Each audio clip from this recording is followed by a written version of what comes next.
শোন, এই যে মেনস্ট্রুয়াল সাইকেল ডে 1 আমাদের জানি শুরু হয়, যে মেনস্ট্রুয়াল সাইকেলের পিরিয়ডসের ডে 1 থেকে মেনস্ট্রুয়াল সাইকেল তৈরি হয়। সেখানে কি হয়, প্রথমে হাইপোথ্যালামাস থেকে,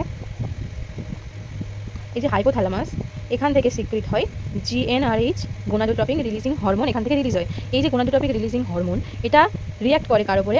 অ্যান্টেরিয়র পিটুইটারির উপরে। অ্যান্টেরিয়র পিটুইটারিকে হেল্প করে কিসে? সিক্রেট করতে, follicle stimulating hormone FSH secret করতে হেল্প করে। এই এফএসএইচ কী করে? আমাদের যে ওভারি আছে, ওভারিতে অনেক ফলিকলস আছে আমরা জানি।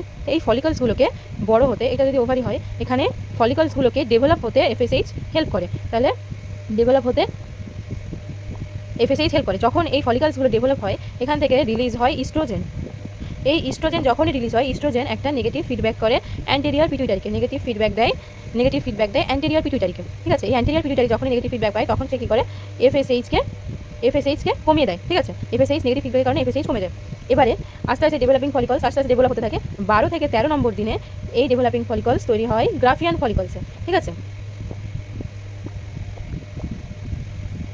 ডেভেলপিং ফলিকলস, তাহলে 13 থেকে 14 নম্বর দিন গ্রাফিয়ান ফলিকলস তৈরি হয়। এবার যখনই এটা এই ফলিকলসটা এত বড় হয়েছে, নিশ্চয়ই অনেক সেল আছে, এই সেল থেকে তার মানে অনেক বেশি পরিমাণে ইস্ট্রোজেন তৈরি হবে। তাহলে ইস্ট্রোজেনের পিক টাইম এই সময়টাই, এটা হয় 14 দিনে। ঠিক আছে, ইস্ট্রোজেন এই দিন সবচেয়ে বেশি বেরোয়। তাহলে এই যখনই বেশি বেরোচ্ছে, এ আবার একটা ফিডব্যাক পাঠাবে, পজিটিভ ফিডব্যাক অ্যান্টেরিয়র পিটুইটারিকে। যখনই পাঠাবে, তখন অ্যান্টেরিয়র পিটুইটারি এখান থেকে রিলিজ করবে লিউটিনাইজিং হরমোন। লিউটিনাইজিং হরমোন এই 14 নম্বর দিনে সবচেয়ে পিক লেভেল পৌঁছায়, একে বলা হয় এলএইচ সার্জ। এই 14 নম্বর দিনে এলএইচ সার্জ দেখা যায়। এবার এই এলএইচ কী করবে? এই যে আমাদের ফলিকলস, গ্রাফিয়ান ফলিকলস, একে এখানে ফার্টিলাইজ করতে হেল্প করবে। তাহলে এলএইচ হরমোন ফার্টিলাইজেশনে হেল্প করে। এখান থেকে ওভাম বেরিয়ে গেল, আর এখান থেকে আর বেরোলো হচ্ছে কর্পাস লুটিয়াম। ঠিক আছে, এই কর্পাস লুটিয়াম দুটো হরমোন সিক্রেট করে, এক হচ্ছে ইস্ট্রোজেন আর একটা হচ্ছে প্রোজেস্টেরন। ওকে, এই যে প্রোজেস্টেরন, আমরা জানি প্রোজেস্টেরন আমাদের এখানে এন্ডোমেট্রিয়াম আছে। ঠিক আছে, এই এন্ডোমেট্রিয়ামের লেয়ারকে মানে মেনটেন করতে হেল্প করে। ওকে, তাহলে এটা কী করে? আমাদের এন্ডোমেট্রিয়ামের লেয়ারকে মেনটেন করে। আর ইস্ট্রোজেন, এবার কী হয়, এই ইস্ট্রোজেন আর প্রোজেস্টেরন দুজন মিলে আবার একটা নেগেটিভ ফিডব্যাক পাঠায় কাকে?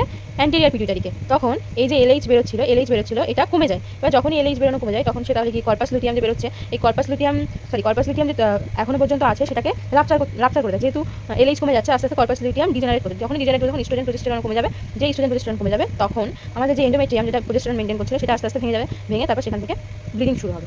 ওকে, এই যে 14 দিন এলএইচ না বেরোনো পর্যন্ত গ্রাফিয়ান ফলিকলস অবধি, এটা হচ্ছে ওভিউলেটরি ফেজ। তারপরে 14 দিনের পরে যেটা কর্পাস লুটিয়াম তৈরি হচ্ছে, বাকিটা হচ্ছে লিউটিয়াল ফেজ বলে। ওকে, তাহলে আমরা গ্রাফের মধ্যে দেখি, যে ধর গ্রাফ, এটা 14 দিন, এই পাশটা এটা হচ্ছে লিউটিয়াল ফেজ, আর এটা হচ্ছে ওভিউলেটরি ফেজ। ওকে, এবারে আমরা দেখছি যে এলএইচ তো 14 দিনের দিন সবচেয়ে পিক লেভেলে পৌঁছায়, আমরা জানি।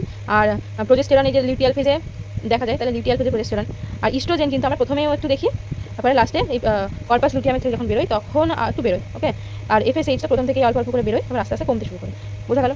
তাহলে এখান থেকে আমরা বুঝলাম কি, যে এফএসএইচ যেটা অ্যান্টেরিয়র পিটুইটারি থেকে বের হয়, সেটা কিন্তু যে ফলিকলস, সেটাকে বেরোতে সাহায্য করে, সে ফলিকলসকে ডেভেলপ হতে সাহায্য, ছোটো থেকে বড় হতে সাহায্য করে। আর এই অ্যান্টেরিয়র পিটুইটারি থেকে বেরোনো যে এলএইচ হরমোন, সে হচ্ছে ফার্টিলাইজেশনে হেল্প করে। ওকে, বোঝা গেল? আর 14 দিনের দিন এলএইচ সার্জ দেখা যায়, আর 12 থেকে 13 দিনের দিন হচ্ছে ইস্ট্রোজেন সবচেয়ে বেশি পরিমাণে বের হয়। ওকে, বোঝা গেল? Tata, bye bye.